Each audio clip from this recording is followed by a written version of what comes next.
84% beds आहेत ते commercial पर्पजसाठी आहे. तर मग कमर्शियल हॉस्पिटलला जमीन देणं हे किती योग्य आहे याचाही विचार आपल्याला करावा लागेल. कारण का कॉन्ट्रीब्युशन सगळं जर एवढं नेदरलँडचं चांगलं असेल तर मग 100% बेड्स हे मोफत का मिळत नाहीये. एवढं जर चांगलं लोन आणि एवढं चांगलं जर अग्रीमेंट केलं असेल तर गरीब, शोषित, वंचित, पीडित यांच्यासाठी जसं पिंपरी चिंचवडला हॉस्पिटल केलं चव्हाण साहेबांच्या नावाने तसंच हे 100% मोफत किंवा कमी किमतीत हे का होत नाही हा एक प्रश्न मनात आला माझ्या. पण ते हे हॉस्पिटल करताना जे एस्टिमेटच महापालिकेमध्ये मंजूर नाहीये आणि ब्लँकेट खर्च जो सल्लागाराने दिलेला DPR आहे त्याच्यावर करण्यात आलाय, म्हणजे त्याचंही ठरलेलं नाहीये पैसे. एक तर सचिन दोडके आणि सायली वांझळे यांनी हे एक नॉन कमर्शियल ऍक्टिव्हिटी व्हावी याच्यासाठी प्रचंड प्रयत्न केलेत. हे करत असताना मिनिट्स जर तुम्ही सगळ्याचे पाहिले तर त्या सगळ्या मिनिट्सच्या सगळ्या मीटिंग ह्याच सगळ्यांनी फॉलोअप करून घेतलेल्या आहेत आणि त्याच्यामुळे अजूनही त्याच्यात पूर्ण क्लॅरिटी आलेली नाहीये की नक्की हे हॉस्पिटल कसं चालणार आहे. आता त्यांनी सॉव्हरेन गॅरंटीचं क्लॅरिफिकेशन दिलं, पण सॉव्हरेन गॅरंटीचं क्लॅरिफिकेशन दिलेलं असताना जमीन तर सरकारचीच आहे ना आणि ती प्राइसलेस आहे, तीच मोफत दिलेली आहे ना. सगळ्यात मोठी गोष्ट ते सरकारचं म्हणजे ती कॉर्पोरेशनची जमीन ही एवढी महागातली आहे ती त्यांना दिली आणि दुसरी म्हणजे 85-84% बेड्स हे कमर्शियल व्हेंचर असणार आहे. त्याच्यामुळे कॉर्पोरेशननी जमीन मोफत देणं, सरकारनीच ते लोन नेदरलँड्स मधून आणणं आणि क्रॉस सबसिडी म्हणतायत पण ती क्रॉस सबसिडी फक्त 16%च लोकांना आहे. मग 84 लोकांनी कमर्शियलच ते वापरणार ना. मग कुणाच्या पत्रात काय मिळालं तर मला असं वाटतं की ह्या सगळ्याचा एक पूर्ण व्हाईट पेपर कॉर्पोरेशनने काढला पाहिजे. प्रचंड उलटसुलट बातम्या येत आहेत, एक व्हाईट पेपर आणावा आणि मला असं वाटतं कॉर्पोरेशननी ही जागा जी दिलेली आहे त्याच्यात आमचं सरकार आल्यानंतर हे हॉस्पिटल गरीब लोकांसाठी मोफत हे केलं पाहिजे. ज्या धर्तीवर यशवंतराव चव्हाण साहेबांच्या नावाने पिंपरी चिंचवडला हॉस्पिटल चालतं तेच मॉडेल इथे झालं पाहिजे अशी आमची भ्रष्टाचार झालाय कुठेतरी याच्यामध्ये. जागेची मी प्रायव्हेट पार्टनरला फायदा व्हावा यासाठी सगळं म्हणून मी म्हणते की त्याचा पारदर्शकपणे व्हाईट पेपर आणला पाहिजे. एकच जोडतो, जरी सॉव्हरेननी ठेवली नाही म्हटले किंवा विमा काढलाय पण महापालिका त्या लोनला गॅरंटी राहिली आहे. हे जाणीव महापालिका लोनला गॅरंटर राहिलेलं आहे. सॉव्हरेन गॅरंटीच म्हणतात. विमा काढला तर हे याची काही गरज नव्हती ना महापालिकेने राहायची. त्याच्यामुळे म्हणूनच म्हणजे एक व्हाईट पेपर त्यांनी काढावा. कारण माननीय देवेंद्रजी म्हणालेत की कुठलीही सॉव्हरेन गॅरंटी नाही, जमीन तर मोफत दिलेली आहे. त्याच्यापैकी सॉव्हरेन गॅरंटी केलेली आहे नाही, ठीक आहे, जमीन मोफत दिली आहे ते ठीक आहे, पण मग 84% लोकांना जर पैसे भरायचे असतील आणि ते प्रायव्हेट माणसाला जाणार असतील तर मग ती बल्ले बल्ले झाली त्या कॉन्ट्रॅक्टरचीच ना एक. आणि दुसरं एक ट्रस्टचा कायदा आहे ज्याच्यात एक्स अमाऊंट ऑफ बेड्स कुठल्याही कमर्शियल हॉस्पिटललाही गरीब लोकांना द्यावेच लागतात. या देशाचा कायदा आहे. मग त्या हॉस्पिटलच्या मॉडेल आणि ह्या हॉस्पिटलच्या मॉडेलमध्ये फरक काय झाला? तो एक 5-10%चाच फरक झाला. तर 5-10%चाच असेल तर it is a commercial venture. तर मग हे कमर्शियल हॉस्पिटल नसून मग म्हणजे हे कमर्शियल हॉस्पिटलच झालेलं आहे. हे आम्हाला वाटलं की हे पुन्हा म्युन्सिपल कॉर्पोरेशनचं हॉस्पिटल आहे, हा कमर्शियल व्हेंचर म्हणून आम्ही नाही आलेलो इथे.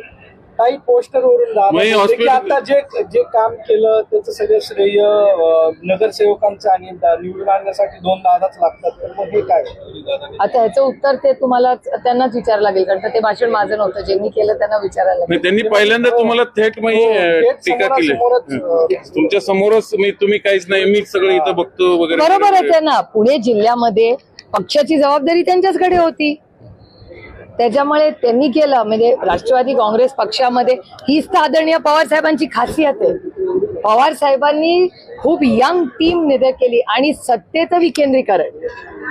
मला आनंद वाटतोय की या सगळ्यांच्या भाषणातून एक गोष्ट आली की आदरणीय पवार साहेबांनी कैलासवासी यशवंतराव चव्हाणांचे विचार जे पुढे नेले की सत्तेचं विकेंद्रीकरण झालं पाहिजे. त्याच्यामुळे आदरणीय पवार साहेब देशाचे अध्यक्ष, राज्यामध्ये जयंतराव अध्यक्ष आणि प्रत्येक जिल्ह्यात त्या तिथे जो जिल्हा बघत असे त्याला पूर्ण फ्रीडम दिलं होतं. म्हणजे तिकीट पण त्यांनीच वाटायची, कष्ट पण त्यांनी करायचे, प्रचाराला आम्ही आहोतच. प्रचार करण्यासाठी आम्ही सगळेच आलो होतो. पण निर्णय प्रक्रियेमध्ये कधीही, प्लीज रीड माय लिप्स, निर्णय प्रक्रियेमध्ये आदरणीय पवार साहेब आणि जयंत पाटील यांनी कधीच ढवळाढवळ केली नाही. हे आज सत्य झालं. त्याच्यामुळे मला आनंद आहे की आमच्या पक्षामध्ये सत्तेचं विकेंद्रीकरण होतं. हे याच्यामुळे मी दादांचे आभार मानते की त्यांनी त्याचं स्पष्टीकरण केलं की इथे सगळं त्यांना किती फ्री हँड होता आणि फ्री हँडमुळे त्यांच्या नेतृत्वामध्ये हे इलेक्शन सगळे लढले. नाही, पण निवडणुकांच्या या सगळ्या पार्श्वभूमीवर वन ॲट अ टाइम. हा, निवडणुकांच्या पार्श्वभूमीवर मग आता हेच समोर आणण्याचं कारण काय वाटलं त्यांना? आता मी आणि ते म्हणले माझा की निवडणुका येतील, लोक तुम्हाला हे करतील आणि स्थानिक स्वराज्याचं उत्तर दिलं त्यांनी तुम्हाला. नाही, ते फक्त मला उद्देशून नव्हतं. हे नागरिकांच्या वती, मी लोकप्रतिनिधी आहे. मी काय सुप्रिया सुळे म्हणून भाषण नाही तिकडे केलं. या भागाची लोकप्रतिनिधी म्हणून मायबाप जनतेकडून जो मला फीडबॅक येतो ते बोलण्यासाठी मला निवडून पाठवतात. त्याच्यामुळे नगरसेवक हे आहे त्याच्यासाठी हा सगळा प्रक्रिया चालली आणि आम्ही सातत्याने त्याचा फॉलोअप करतोय की हे इलेक्शन लवकरात लवकर व्हावं, ही आमची सगळ्यांचीच मागणी. आता इथे सचिन दोडके उभे आहेत. सचिन दोडकेंना विचारा, गेले 2 वर्ष ते नगरसेवक नाही, पण तरी रोज धावपळ, रोज कॉर्पोरेशनला जाणार. आणि सचिन दोडकेने असे अनेक उत्तम जे हाय परफॉर्मिंग नगरसेवक आहेत, त्यांना असं वाटतं की आम्हाला न पद आहे ना काय, पण लोकांची त्यांचं जे प्रेमाचं नातं आहे त्याच्यामुळे ते आजही नगरसेवक नसले तरी धावपळ करतात जबाबदारीने. त्याच्यामुळे इलेक्शन झालंच पाहिजे आणि ही लोकशाही आहे.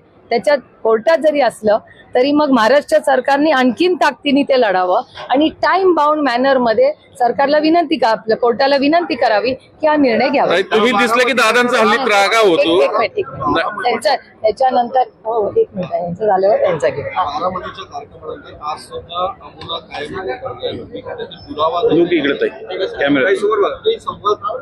संधीच मिळाली नाही हो. ते गेले आणि त्यांना जायची घाई होती. म्हणजे आले पण सगळे उशिरा आणि गेले पण लवकर. मी तर आधीच येऊन वेळेवर बसले होते. त्याच्यामुळे देवेंद्रजी आधी आले, मी आले, माझ्या मागोमागच देवेंद्रजी आले. त्याच्यामुळे त्यांच्याशी गप्पा गोष्टी करायची वेळ मिळाली. त्याच्यानंतर दादा आले आणि उशीर, आणि नंतर त्यांनाच उशीर सगळ्यांना झाला होता कारण का त्यांना एअरपोर्टला जायचं होतं. मी तर इथेच उभी आहे. दादांचा त्रागा होतो हल्ली. तुम्हाला बघितलं की स्टेजवर ते जाणवलं आम्हाला असते पूर्णपणे. बारामतीच्या तिथं आजही तुम्ही वहिनींना मिठी मारता पण दादांचं अजून ते काय बोला, उलट त्यांचा चिडचिड होताना दिसते. तुम्ही दिसलं की कदाचित घाई गडबड असेल ना, आज त्यांना एअरपोर्टच्या पण ओपनिंगला जायचंय. तुम्ही घाई गडबड असू शकते हो, बिझी लोक आहेत. कंपनीचा एक प्रश्न आहे. केंद्र सरकारनं अशी अधिसूचना काढली की जर स्त्रियांना माहेरचं नाव कायम ठेवायचं असेल तर पतीची संमती लागणार. हो, माहेरचं नाव जर ठेवायचं असेल तसा निर्णय झालाय. अधिसूचना काढली केंद्र सरकारनं. कोण म्हणते? केंद्र सरकारनं अधिसूचना काढली. नाही हो, असं नसेल. अधिसूचना काढली. नाही, मला दाखव. मला नाही वाटत असं काय असू शकतं कारण किती लोक माहिती आहे. तरी मला त्याची कॉपी द्या. एक मिनिट. मला असं वाटतं आज या सगळ्यांपेक्षा सगळ्यात मोठा प्रश्न कुठलाय माहिती आहे? इलेक्शन कमिशनरनी जो राजीनामा दिलाय तो सगळ्यात मोठा आणि गंभीर आजचा प्रश्न आहे. मला विचार काय प्रकार झाला नेमकं? आता हाच तर मोठा प्रश्न आहे लोकसभेचं. या देशातलं सगळ्यात लोकशाहीचं महत्वाचं इलेक्शन ही लोकसभा असते. त्या देशाचं इलेक्शन असतं म्हणून महत्वाची, ना तर ग्रामपंचायती महत्वाचीच असते. पण या देशामध्ये काश्मीर टू कन्याकुमारी इलेक्शन कुठलं होतं तर ते लोकसभेचं होतं. आणि त्या लोकसभेची आचारसंहिता लागायच्या 3-4 दिवस आधी इलेक्शन कमिशन मधली एक व्यक्ती, मोस्ट इम्पॉर्टंट म्हणजे इलेक्शन कमिशनच इलेक्शन घडवते, त्याचे अध्यक्ष, त्यातले प्रमुख जर राजीनामा देत असतील तर ही अतिशय चिंतेची बाब आहे. ज्या गोष्टी आम्ही सातत्याने सांगत आलो, ही दडपशाही आहे, ही लोकशाही नाही राहिली आहे आणि या लोकशाहीसाठी आपल्याला लढायचंय. हा पुन्हा एकदा आणखीन एक कृती बघा ज्याच्यातून पूर्णपणे आपल्याला लक्षात येते की दडपशाही या देशात आणि दिल्लीत वाढते. काय झालं असावं? तुम्ही दिल्लीत असता, काय झालं असावं? राज ठाकरे म्हटले की हे वेगळे वेगळे जरी दिसत असले तर हे सगळे आतून एकच. ही लोकशाही हो, प्रत्येकाला बोलायचा अधिकार आहे. झाली की नाही हेडलाईन? त्याच्यामुळे पवार फॅमिली आणि आदरणीय पवार साहेबांवर बोललं की हेडलाईन होते. काय तुम्हाला प्रॉब्लेम? वारजे हॉस्पिटल संदर्भातच एक प्रश्न विचारायचा आहे. आता हिवाळी अधिवेशनामध्ये कोविड सेंटर घोटाळ्यावरून खुद्द सीएमने एक स्टेटमेंट केलं होतं की मुंबईतल्या जम्बो कोविडची कंत्राट एका ठेकेदाराला उत्तर प्रदेशच्या रोड कॉन्ट्रॅक्टरला दिली होती. ही कंपनी वारजेचं करणारी LLP स्थापन झाली 2019ला आणि जे आज मुख्य प्रवर्तक म्हणून पुढे आले, हे प्रस्ताव मंजूर झाल्यानंतर त्या कंपनीत दाखल झाले. तर या मध्ये मोठा गैरव्यवहार झालाय का, किंवा तुम्ही तपासणीची चौकशीची व्हाईट पेपर निघेल तेव्हा निघेल, नाही निघेल तेव्हा टाइम बाउंड. मोठो तुम्ही याच्याबाबत काही पुढे जाणार आहात का? महाराष्ट्रात आणि भारतात कुठेही भ्रष्टाचार झाला तर त्याच्या विरोधात आम्ही लढणार, कोणीही केला असेल. आणि deal मध्ये त्याची भ्रष्टाचार सगळ्याची पारदर्शक चौकशी झाली पाहिजे. बघा, मी त्यांच्यासारखे आरोप करत नाही. पहिले आरोप करायचे आणि नंतर इनकमिंग वाढवायचं, असलं गलिच्छ राजकारण मी कधी केलं नाही आणि कधी करणारी नाही. मला अमित शहाजींचे अजूनही शब्द आठवतात. अमित शहाजींनीच आम्हाला पार्लमेंटमध्ये सांगितलं होतं की जेव्हा एक बोट तुम्ही दुसऱ्यांना दाखवता, 3 बोटं तुमच्याकडे येतात. हे अमित भाईंचे शब्द मला पार्लमेंटमध्ये आठवत आहेत.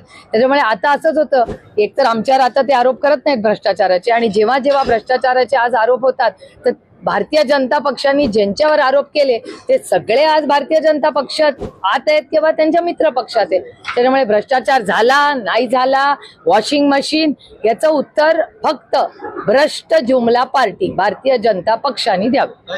अजित दादा सीएम होऊ नयेत म्हणून काहींची ही रणनीती आहे आणि त्याच्यामुळे त्यांना हजारो कोटी रुपये खर्च करून ट्रोलिंग केलं जातंय. हे लवकरच मी समोर आणेल असं सुनील शेळके यांचं. लोकशाही आहे, प्रत्येकाला आहे, आणि आपल्यासारख्या गरीब देशामध्ये हजारो कोटी रुपये ट्रोलिंगला मिळत असतील तर मला असं वाटतं, मी पुढे जाऊन म्हणेन त्याची CBI चौकशी करूया की हे हजारो कोटी रुपये कोण ट्रोलिंगला वापरते. अगदी चांगला प्रश्न आहे, अतिशय उत्तम प्रश्न आहे. आपण याची CBI करू. मीच अमित भाईंना पत्र लिहीन की ट्रोलिंगला महाराष्ट्रामध्ये जर हजारो कोटी होत असेल आणि असं त्यांच्या विचाराच्या पक्षाच्या आमदाराला जर तसं वाटत असेल तर महाराष्ट्र खतरे में है. दादांना फक्त 3 जागा मिळणार असं कळतंय. मला नाही माहिती बाबा, माझं म्हणजे मी दुसरे के घर में क्यों जाको. देवेंद्र फडणवीस म्हणतात की मी पुण्यात जर जास्त वेळ देतो याचा अर्थ मी काही पुण्यात निवडणूक लढवणार नाहीये. हे पुन्हा एकदा समजून जाते. ही लोकशाही आहे. ते DCM 1 आहेत या राज्याचे, DCM 1. त्यांना कुठल्याही जिल्ह्यात जायचा अधिकार आहे. लोकशाही आहे ते. असं काय करता. धन्यवाद. थँक्यू. गरजा हिंदुस्तान चॅनलला सबस्क्राईब करा आणि ताज्या घडामोडी जाणून घेण्यासाठी बेल आयकॉनवर प्रेस करा.